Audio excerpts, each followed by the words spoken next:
Welcome to Cape Breton， 欢迎到卡普敦岛来。Jilida Unama'ki. Bienvenue à Cape Breton. Felcha, gu Cape Breton. Tuloy po kayo dito sa Cape Breton. Cape Breton में आपका स्वागत है. Welcome to Cape Breton and willkommen in Cape Breton. GINU Cape Breton. Cape Breton Island की मेको स्वागतम. أهلا بكم نورتم كيب بريتون. Wagwan Cape Bretoners. Welcome to Cape Breton. I'm your host, Norma Jean McPhee Zink. Thanks for joining us as we continue to meet with people living across Cape Breton Unama'ki. In case you haven't already, be sure to check out episode 1 featuring Ankit Wadwa and Graham Marshall. As a recap, this Welcome to Cape Breton podcast is an initiative of the Cape Breton Partnership, and it's for people curious about the evolving community landscape of the island. Storytelling in Cape Breton is as old as the first people living here.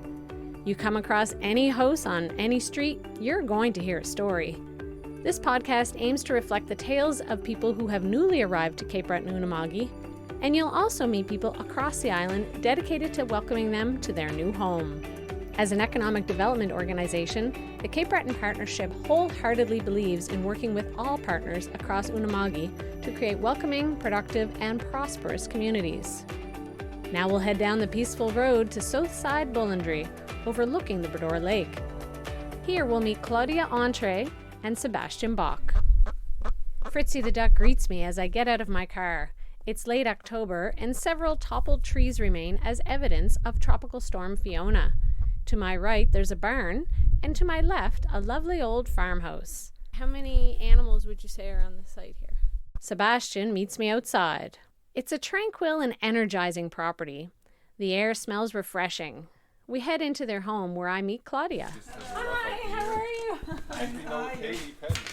In typical Cape Breton fashion, it took no more than a minute until we discovered we had common friends. Kaylee Pedley and her husband Andy run Patchwood Farm in Piper's Glen.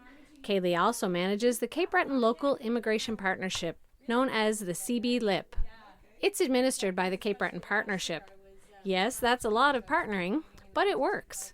The CB LIP brings together welcoming organizations and individuals who are dedicated to fostering inclusive communities in Cape Breton Unama'ki. Yeah, fun. Yeah, Kaylee and I work really closely together, actually. Yeah. Okay. Because especially last year I was... Claudia and Sebastian both smile lots.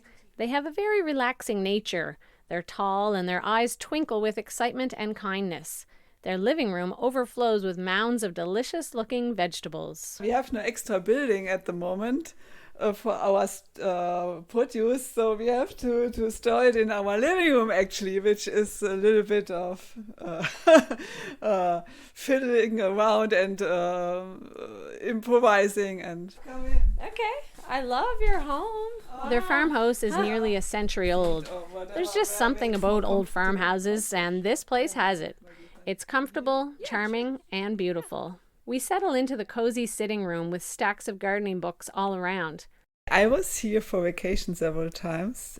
It starts 2008, I guess. So it was the first time I was here with my former husband, and I fell in love with Cape Breton. When I was a child, I wanted to go to Canada because it was so in my mind that there is so much room, so much space, so much nature. And it was always in my mind to come to Canada, but there was not the right point at that time. And later on, I met Sebastian, and we went for vacation here again, and he liked it here. I fell in love with Cape Breton too, and yeah, then didn't take us long to come to the decision that we want to move to Cape Breton, and then it was just a question of time, looking into what we could do here. And the thing was, when we were in Germany, we both had office jobs, and if you sit at the computer for hours and hours, and one time you are thinking, what I am doing here? Actually, I want to go out to have adventures, have fun in the nature, and do something else. So we also thought maybe we could make a change. We head up the hill behind their house on a windy day to check out their veggie gardens. Those who know me know I love gardening and growing yummy food. It's always a pleasure to explore new gardens. Today, out with Sebastian and Claudia, being that it's October, most of the growing is finished, but there's still some hardy fall crops left. What do you think of what you're pulling out of the ground here? This is a non-carrot. They have a great taste and are good for storage. They're good size too. Yes. Was gardening always kind of in the back of your mind when you were doing your office desk, or was it something you did as a child? Like where did that love of gardening come from? Actually, I like biology. It was part of my my study, not my job anymore. I studied bioinformatics, a mix of biology and computer science, and You are the researcher type. Yeah, I'm more the researcher type. That's true. And when I was a kid, I also tried to take some seeds from somewhere and put it in the ground, see what's coming out. That I always did. Well, I did some gardening when I was a child in the garden of my grandmother. I dug the soil with a shovel or spade and helped with the weeding and that stuff. So it is a childhood experience. So maybe that's why I enjoy it so much. You have a little taste for it, yeah. Then, back at the house, we step into their sunroom. Holy moly, my excitement is evident. Yeah, in my sunroom actually, or in our sunroom, I have started here with the microgreens. This one is arugula, kohlrabi. We geeked out lots in there, but I'll get back radish. to the topic at hand.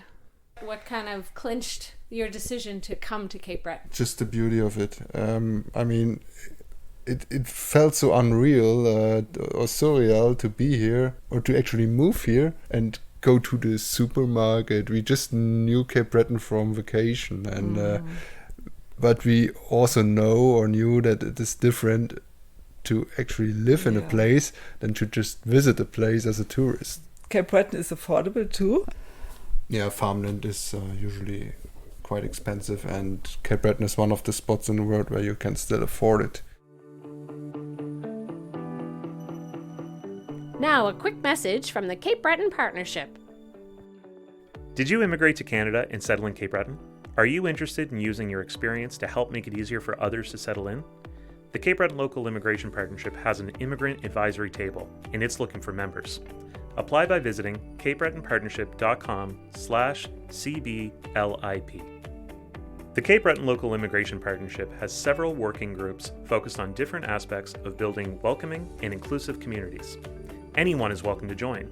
Read more and apply today at capebretonpartnership.com/CBLIP.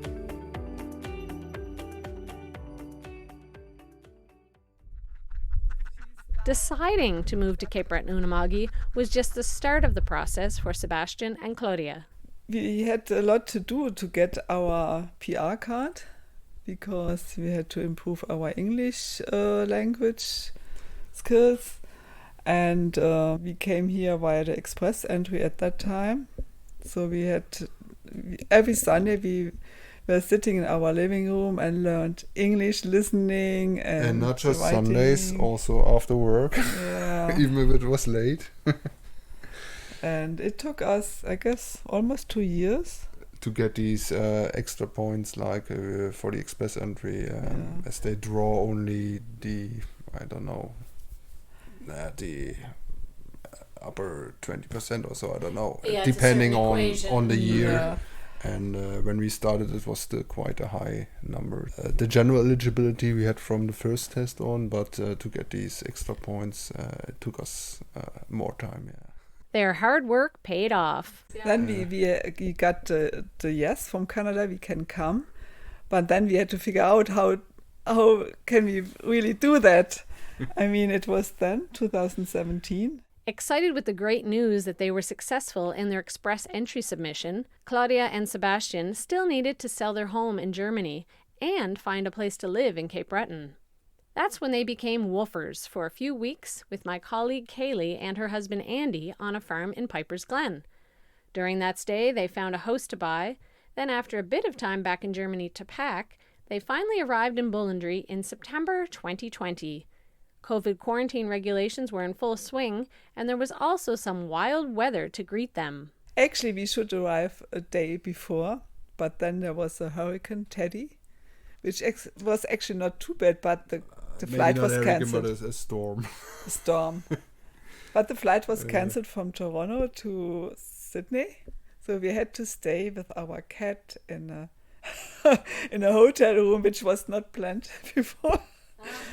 So we arrived a day later, and it was in the middle of the night because the flights are going late to Sydney. Mm-hmm. We have so friendly neighbors. They prepared everything in the house.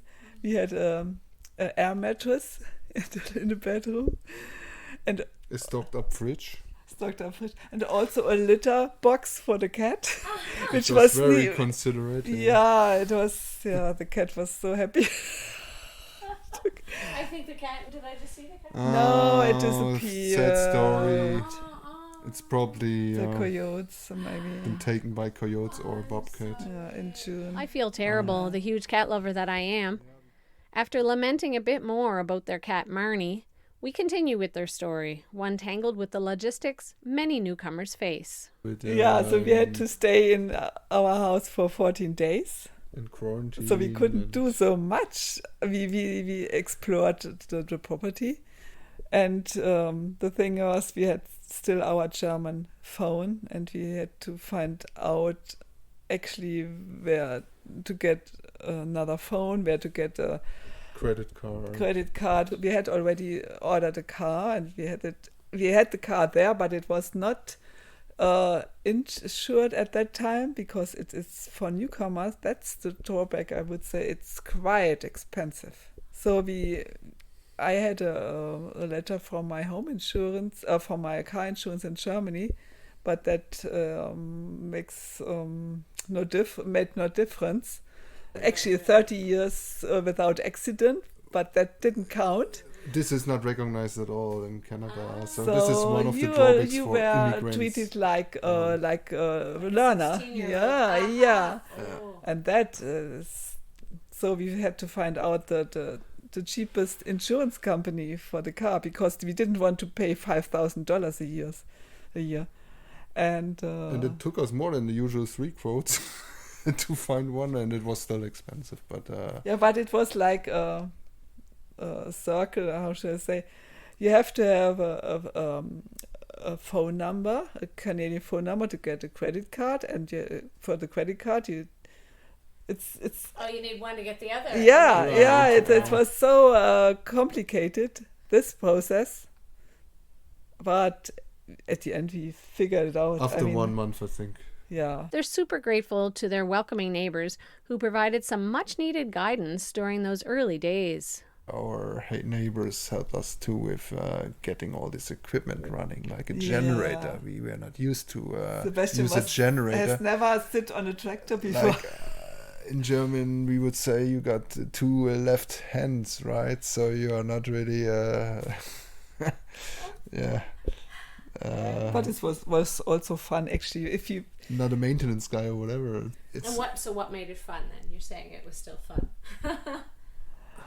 Actually, the fun was also to get to know a lot of people and different kind of people, and that is also so nice here. Every day somebody comes to the door for eggs or something, and you get to know other people and interesting stories. That I like really much here. I mean, yeah, I totally agree. Like people would come to your property, knock on the door, and introduce themselves, and so we actually never had to do anything. We just got to know people by other people who introduced us to them, and it's still going on. Yeah. Knowing they weren't just looking to start a hobby farm, but a farm that would also pay the bills, Claudia started researching the Cape Breton Food Hub. And at that time, I tried to observe every week what's going on, how are the prices, what do they sell, what is possible, and so we came actually to the food hub. Yes, the food hub made us really thinking of starting a farm, because otherwise it would be hard to get all the connections, build up your customer base, and to do the deliveries all over Cape Breton. It's just not possible for a small farm. So the food hub really comes in handy in the sales and distribution. Now, a quick message from the Cape Breton Partnership. Are you looking for a new job? Or are you looking to hire someone new? Visit the Cape Breton Partnership's job board for a listing of jobs exclusive to Cape Breton Unama'ki. That's capebretonjobboard.com. Have you recently graduated? Or are you looking to make better contacts in your field of work? The Cape Breton Connector Program can match you up with professionals in your community. That's the Cape Breton Connector Program. Find us on Facebook today.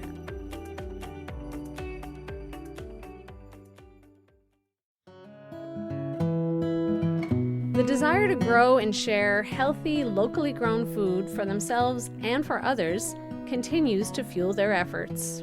Also, we heard that a lot of products or a lot of food in Cape Breton comes not from Cape Breton. And so maybe we thought maybe it's a good idea to produce food here for the people here. Yeah, it's definitely something good we are doing and that we know, and yeah, that's what makes us a bit proud, and something we can show our family in Germany too. Both your families in Germany, what did they think of your plans to move to Canada and start farming? So I have 2 daughters, which are 26 and 29. Actually, they were a little bit sad. Yeah, and I'm sad too that they are not here. And I'm still hoping that they will come one time and stay. But they were here for a visit though last summer. And they were here before for vacation, and they know it here, but they have their friends, and their one daughter is still studying, and yeah, but they understand it, and they supported us. Yeah, but yeah, it's still the drawback. I mean, I'm thinking a lot of them, but yeah, the hope is still there. Yeah, that they'll come. And were they surprised though? Were they like, "What farming? What are you talking about?" Oh yeah, everyone was surprised. Like all my friends were surprised. Like, and everybody asked, "Do you think you can make a living out of that?" Yeah, like first question. Really? Almost. With such... I say 90% were asking this question, or maybe 50%. The other 50% were saying, "Oh, that sounds great." And many people said, "Oh, you are brave," but we are not brave. I mean, we are doing it. Yeah, and so are you doing it? Are you? How would you answer that question now? Are you able to make a living, you think, from the farming? Not yet. I mean, it's not yet enough to just rely on the farming. But our aim is to come to that point. Yes, and it's possible. That we learned in the 2 years we are here. It's possible. It's just a lot of hard work, but it's rewarding too. And you see that you do something good. The taste is just so different. The quality of the food. To help make ends meet, Sebastian works part-time as a bookkeeper for the Cape Breton Food Hub. As you can clearly hear, Sebastian and Claudia love what they're doing. They're settling in well and really enjoying it here in Cape Breton Unama'ki. Each day presents new challenges and discoveries, which is exactly what they want.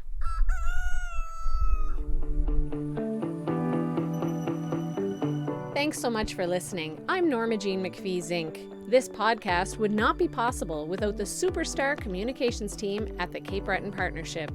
Jeremy Martel, Kate Collinette, Carly Appleton, and Michaela Epifano. Special thanks also to those who lent their voices for the opening. Kaylee Wong, Graham Marshall, Anne Landry, Neil McPhee, yep, that's my dad, Des Ong, Ankit Wadwa, Claudia Entre, Amandeep Bhatia, Nalima Singh, Omar Tagaldin, and Nadarni Headlam. And we want to hear from you. There are over 7,000 languages in this world. If you're living here in Cape Breton Unama'ki and you didn't hear your mother tongue, get in touch. My email is normajeen@capebretonpartnership.com. Stay tuned for future episodes where you'll meet more people from all across Cape Breton Unama'ki including the recent Immigrant Entrepreneur Chambers of Commerce winners. Also, a family new to Marguerite embark on a food adventure where they're growing both food and community. And soon after that, we'll head to Judik for tea and an impromptu ceilidh. Lots coming up. Wishing you all a super day.